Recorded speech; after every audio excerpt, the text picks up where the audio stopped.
अच्छा, अब हम आते हैं न्यूमेरिकल में। आपकी बुक्स में गिवन है numerical.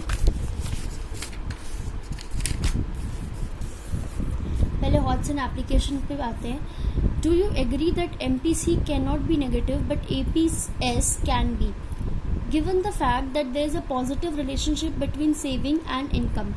An increase in income must cause an increase in saving, implying that MPS must always be positive. However, APS can be negative when at a very low level of income consumption is greater than income, so that saving is negative. अच्छा, इसका मतलब समझना, हमने सारे concept पढ़ रखे हैं, बस दिमाग लगाना है।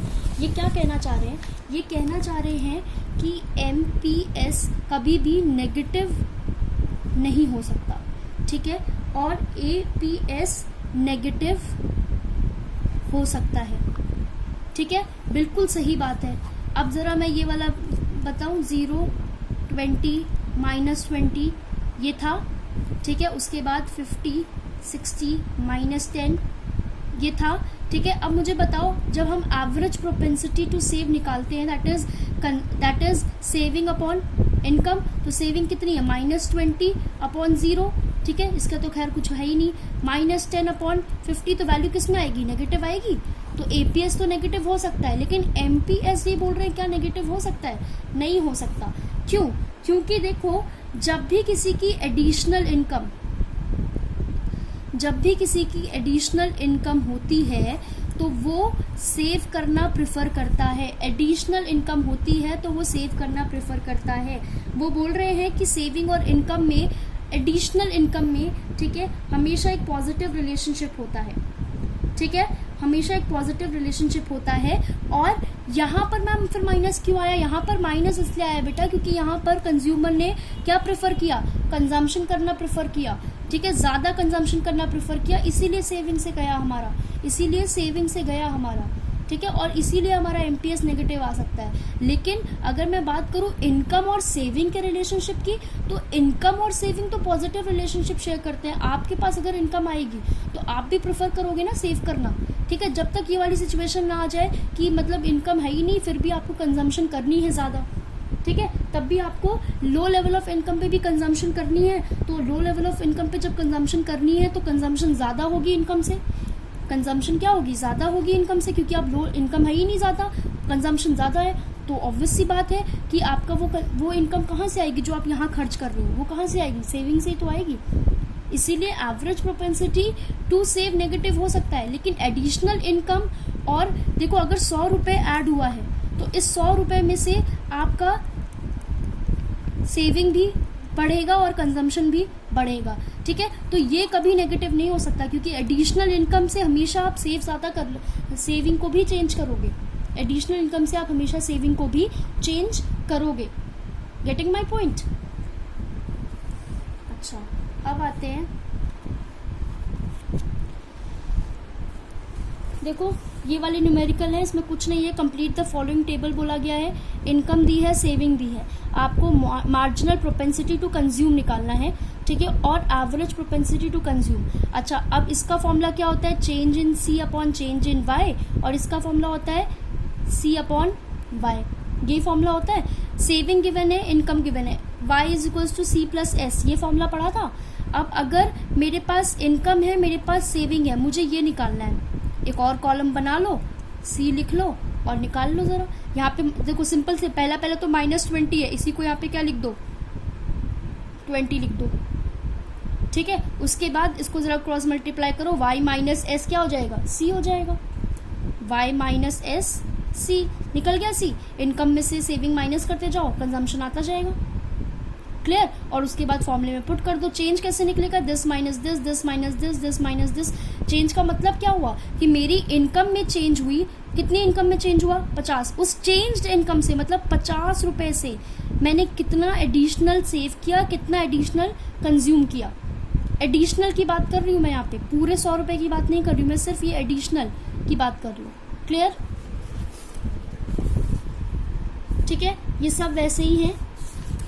अब आते हैं इस पे, देखो एक न्यूमेरिकल है आपका, इसमें ये बोला गया है कि given below is the consumption function in economy, ठीक है, इसको हम लिखते जाते हैं। मैं यहाँ पे आपको लिख कर दिखाती जाती हूँ। आपको कंजम्पशन फंक्शन गिवन है 100 प्लस 0.5 y, ठीक है। ये याद है मैंने बताया था सी बार प्लस MPC y, ये वही है, ठीक है। अब इसमें बोला है with the help of a numerical example show that in this economy as income increases APC will decrease।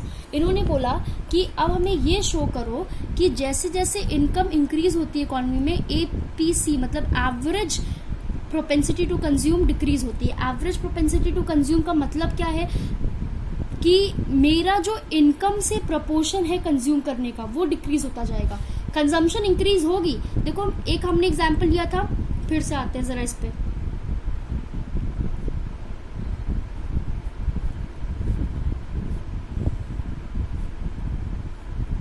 ये देखो इनकम भी इंक्रीज हो रही है ना, लेकिन पहले मैं इनकम से ज्यादा प्रोपोर्शन का कंजम्पशन कर रही थी। फिर धीरे धीरे मैंने क्या शुरू किया कि इनकम का कम प्रोपोर्शन कंज्यूम करना शुरू कर दिया और सेव करना शुरू कर दिया, ठीक है। तो कंजम्पशन इंक्रीज तो हो रही है, तो मैंने बताया था, लेकिन अगर मैंने आपको याद हो मैंने एक लाइन और बोली थी कि जिस रेट से इनकम इंक्रीज होता है उस रेट से कंजम्पशन इंक्रीज नहीं होता, क्योंकि लोग क्या प्रेफर करना शुरू कर देते हैं, सेव करना शुरू कर देते हैं, ठीक है। तो average propensity to consume decline होगी जब जब इनकम इंक्रीज होगी, करेक्ट। अगर मैं सोचूं तो मेरा जब इनकम बढ़ती जाती है तो मेरे इनकम का जो प्रपोर्शन कंजम्पशन में यूज होगा वो कम होता जाता है, इंक्रीज होता है, लेकिन इनकम का प्रपोर्शन कम होता जाता है, क्योंकि मैं उसमें से उस इनकम के कुछ प्रपोर्शन को सेव भी करती हूँ और कुछ कंज्यूम भी करती हूँ। तो कंजम्पशन तो बढ़ेगा लेकिन इनकम का कुछ प्रपोर्शन कम हो जाएगा। पहले अगर मैं पूरी की पूरी इनकम कंज्यूम कर रही थी, तो अगर मेरी दोबारा इनकम बढ़ेगी तो कंजम्पशन मेरा अब कम होगा, क्योंकि मैं सेव करना शुरू करूंगी। तो मैंने क्या बोला अभी कि इनकम का कम प्रपोर्शन मैं कंजम्पशन पे लगाऊंगी, क्योंकि मुझे अब सेव भी करना है। तो जब प्रपोर्शन कम लगाऊंगी तो एवरेज प्रोपेंसिटी टू कंज्यूम क्या होता है, C/Y होता है। तो ऑब्वियस सी बात है ये डिक्लाइन होता जाएगा। चलिए अब इसको न्यूमेरिकली हम प्रूफ करते हैं। हम क्या करेंगे, अपने हिसाब से हम एक बार y1 को 1000 ले लेंगे, ठीक है, या 1500 ले लेते हैं, इजी रहेगा सॉल्व करने में बुक में, ठीक है। और एक बार y2 को हम 2000 ले लेते हैं। इन्होंने बोला न्यूमेरिकल एग्जाम्पल से सॉल्व करना है, तो हमने दो इनकम ले ली, ठीक है। हमने इनकम को बढ़ता हुआ दिखा दिया। पहले हमारी इनकम 1500 थी और हमारी अब 2000 होगी। यही बोला इन्होंने कि जब इनकम इंक्रीज होगी तब हमें एपीसी को हमें ये प्रूफ करना है कि जब जब इनकम इंक्रीज होती है तो एपीसी कम होता है, ठीक है। हमने एक इनकम ले ली 1500, एक दूसरी इनकम ले ली 2000। दो इनकम दिखा दी हमने कि पहले 1500 थी फिर बढ़ गई हमारी 2000 हो गई इकॉनमी में। अब आते हैं, अब दोनों को जरा सॉल्व करिए। y1 ऐसे मैंने लिखा यहाँ पे c is equals to 100 plus 0.5, y की जगह मैं एक बार क्या रखूंगी 1500, क्या रखूंगी 1500। तो सॉल्व करो,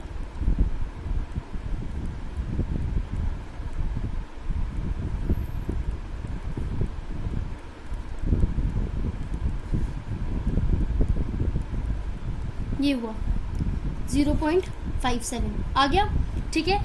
अब एक बार मैं c 100 प्लस 0.5 y की जगह मैंने क्या रख दिया 2000, इंक्रीज्ड इनकम, ठीक है। इसको जब मैंने रखा तो ये 1100 आया, क्या कंजम्पशन अपॉन y हुआ, कंजम्पशन आया 1100, y आया 2000, तो ये आया 0.55। देखो एक बार 0.57 आया, एक बार 0.55 आया। इसका क्या मतलब है कि जब इनकम 1500 थी तो एपीसी कितना आया, और जब इनकम 2000 हुई तो एपीसी कितना आया। दैट मीन्स जब आपकी इनकम बढ़ेगी तो आपका एपीसी भी डिक्रीज होता जाएगा। ये हेंस प्रूव्ड हो गया, आपने न्यूमेरिकली इसको प्रूव कर दिया। क्लियर हुआ?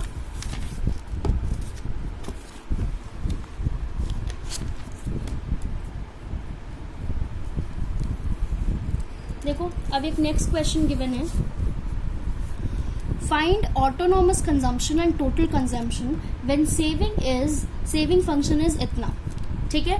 अब देखो सेविंग फंक्शन गिवन है -100 प्लस 0.5y, ऑटोनॉमस कंजम्पशन हमें निकालना है, ठीक है।